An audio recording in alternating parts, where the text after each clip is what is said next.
बहुत बर्बादी किया है आपने। ये जो एक एक दो दो घंटा मीटिंग में या कोई नात बात आता है तो बिना सुरती चैनी खैनी के नहीं बैठ पाते हो। आपको क्या पता कि क्यों भूल गए हो आप, ये बताओ। इस आजमगढ़ की धरती ने साहब कांसीराम को जिंदा किया। साहब कांसीराम पूना में नौकरी करते थे। आज साहब की जयंती की वजह से हमने कहा कि हम छुट्टी, क्योंकि अब हमारी हो ही गई है 4 दिन की, तो हम गांव जो है ये 4 दिन कम से कम यूज कर ले। और साहब की कल ही तो जयंती थी, कल भी हम छुट्टी लगाए थे। आज सुबह BHU गए, अपना नौकरी किया, नौकरी करके फिर हम वापस आ गए और 4 दिन हम फिर गांव घूमे। इतना मेहनत किया साहब कांसीराम ने। आज हमको लगता है कि हमको नौकरी छोड़ देनी चाहिए भैया, लेकिन हिम्मत नहीं पड़ती हमको नौकरी छोड़ने की। लेकिन सोचिए 1964 में साहब कांसीराम ने नौकरी छोड़ दी। जिस जमाने में इक्का दुक्का लोग नौकरी पाते थे बहन जी, उस जमाने में साहब कांसीराम ने कितना क्रांतिकारी काम किया था, अपनी नौकरी छोड़ दिया था बेटा। उनको ये बात समझ में आई, बाबा साहब को पढ़ने लगे, ये बात समझ में आई कि मुझे नौकरी केवल, मुझे पढ़ाई लिखाई शिक्षा जो मैंने प्राप्त की, ये केवल नौकरी के लिए नहीं प्राप्त की है।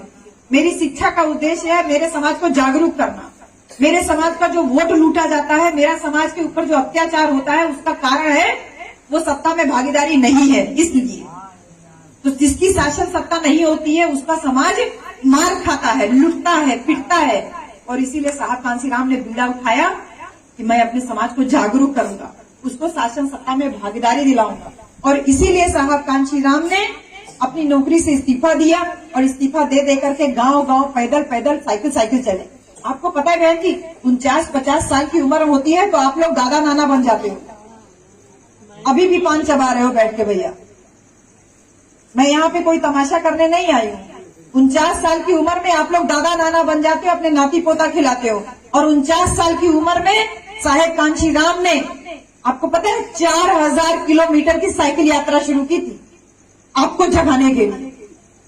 4000 किलोमीटर की साइकिल यात्रा और 200 किलोमीटर की पैदल यात्रा की थी, गांव घुमा था।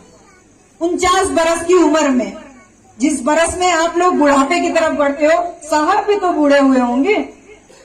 कितना मेहनत से साहब कांशीराम आपको यहाँ तक लेकर के आए हैं। और इसी मेहनत के दौरान उनके गांव के लोगों ने उनके ऊपर, जब वो अपने गांव में साइकिल यात्रा लेकर के पहुंचे पंजाब के रोपड़ जिला में, वहां जब पहुंचे अपने गांव में, तो उनके गांव के लोग उनको देख के मजाक उड़ाने लगे। अरे ये देखो कसिया को देखो, इससे बड़ा मूर्ख आदमी कोई नहीं है, ये हवाई जहाज में चल सकता था, इतनी बड़ी नौकरी कर रहा था। और इसको देख, ये नौकरी छोड़ करके साइकिल घूम रहा है।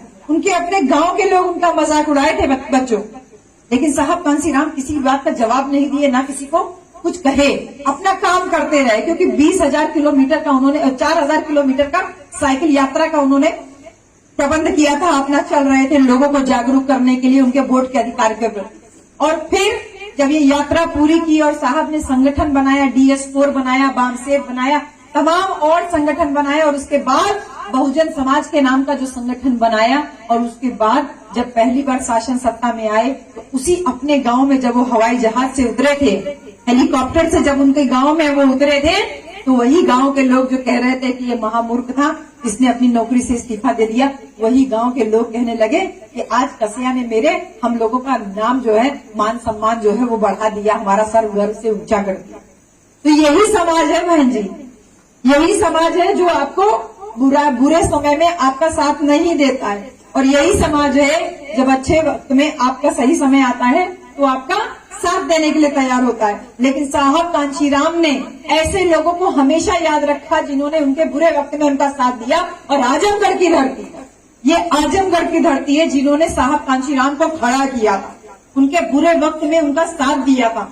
पूना में जब नौकरी से इस्तीफा दिए तो पूना में काम किए, महाराष्ट्र में साहब कांशीराम काम किए। 6, 7, 8 साल साहब ने बर्बाद कर दिए।